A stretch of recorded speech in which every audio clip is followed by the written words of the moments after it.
Welcome to Working From Home Bite Size Video 3, and this video focuses on food for mood.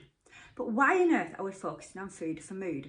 Well, in actual fact, your brain, although it is only 2% of your body weight, actually consumes 20% of your calories. So within this video, we're going to actually look at why on earth focus on your mood in terms of what you eat. 2, look at macro and micronutrients. 3, look at 5 top tips as to how you can use food to improve your mood when working from home.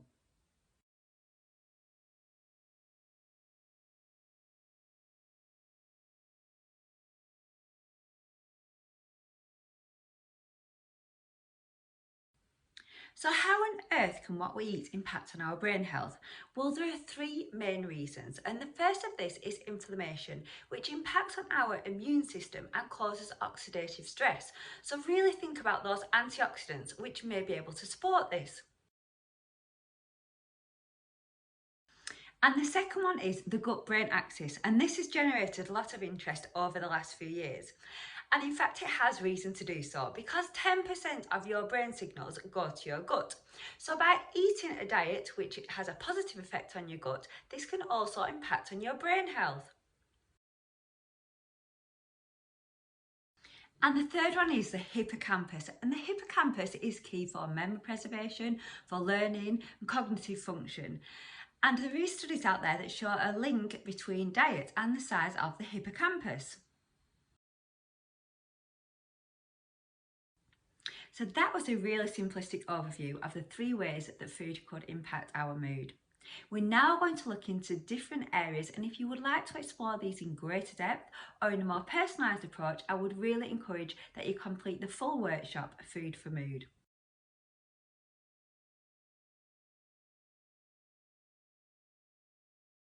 So you will all be aware that there are 3 different macronutrients. There is proteins, fats and carbs. And each of these play a vital role in our physical and mental health. Hence the name macro, means big, it means important. So the first of these is protein, and I'm going to give you 5 points to consider when thinking about protein. The first is that it is advised that we have between 0.7 grams and 2 grams of protein per 1 kilogram of body weight. However, this may be really individualised to your individual circumstances. The second one is that protein is a great source of satiety, so it keeps us feeling full for longer and avoids those peaks and troughs in our hunger levels. The third one is that it is the foundation and building blocks for muscle and also contributes to good bone health. The fourth one is that when you are training, it is advised after exercise at between 30 minutes to 2 hours post-exercise that you take on at least 20 grams of protein. And 5 is that there are 9 essential amino acids which the body can only get from protein in food. And not all food has a full amino acid profile, so it may be a consideration if you're vegan or vegetarian that it might be a little bit more difficult to get this full amino acid profile. The second macronutrient is fats, and it's advised that 25% to 35% of our diet comes from fats. So here are 5 points you might want to consider around fats. The first one of these is that for years and years fats have been demonised, and it has been very trendy to go for low fat options. However, in more recent years it's really been recognised the benefits of healthy fats. The second one is that per gram of fat there is 8 calories. This is opposed to 4 calories for protein and for carbs, so it has a higher calorie content per gram. However, the third point is that it provides greater satiety, greater fullness and greater satisfaction, so you may actually consume less calories. The fourth one is that some vitamins are fat soluble, so you need to combine the vitamin with fat to improve the absorption, and this includes vitamin A, vitamin D and vitamin K. And the fifth point is that fat is essential for great brain health, hence why it is included in Food for Mood. And the final macronutrient is carbohydrates, and it's advised that 45 to 65% of our diet comes from carbohydrates. So here are 5 points you might want to consider about carbs. The first and most important one is that it is our body's main source of fuel. The second one is that there is many people advocating a carb-free or low-carb diet. However, currently the only evidence for the ketogenic diet is in patients with epilepsy. The third point is that when choosing a carbohydrate, try to go with one that's got a low glycemic index, those that are unprocessed in their whole form, and those that avoid the peaks and troughs in blood sugar levels. The fourth point is that carbohydrates often contain more water, so this can maybe make you feel a little bit more bloated and people often think that they've put on weight. However, it's due to the higher water content. And the fifth point is that carbohydrates generally contain a good source of fibre if eaten in the healthiest form. And it is advised that we get 30 grams of fibre per day.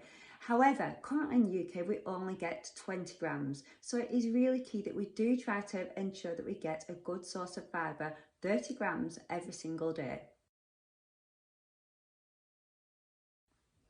And now on to the micronutrients, which are a lot smaller nutrients, but here are some which have been shown may improve your brain health.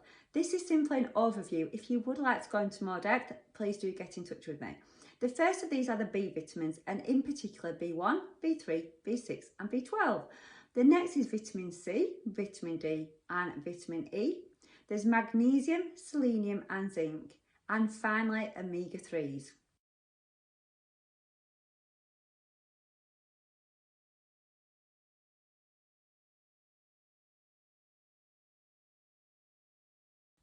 So now on to 5 top tips as to how you can improve your nutrition when working from home. The first of these is to think about the Mediterranean diet. Think about colour, think about healthy fats, lean cuts of meat and lots of variety. And a really good study to look up the evidence behind this is the SMILES trial, which I will provide a link for with this video. The second one is to share your lunch ideas or snack ideas when working from home with your colleagues. This will inspire each other to eat a more healthy, nutritious diet and give you some inspiration as well as to what to make. The third is to find super simple recipes. Do not overcomplicate it and try to add one to your recipe book every week so that you have got some good options which are dead quick and dead easy to make. For some inspiration, visit my LinkedIn, which I will provide a link with this video to.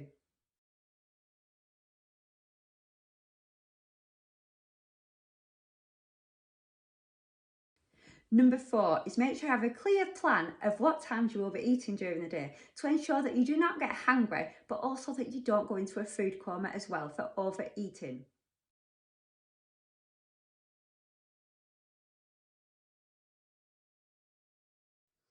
And finally, number 5, get familiar with portion sizes and easy ways to eyeball how much you should be eating so that you don't overeat or undereat. A really good resource is attached to this video, which gives you a great idea of different types of foods and how you can get the correct portion size for you.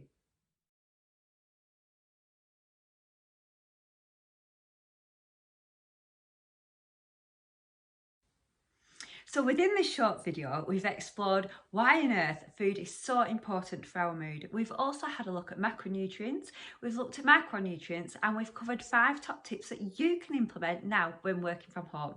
So I would really encourage you to download all the resources associated with this video and the past 2 videos and make those 3 small steps that could have a huge impact on your health and also your productivity when working from home.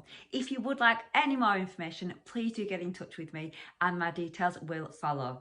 Thank you.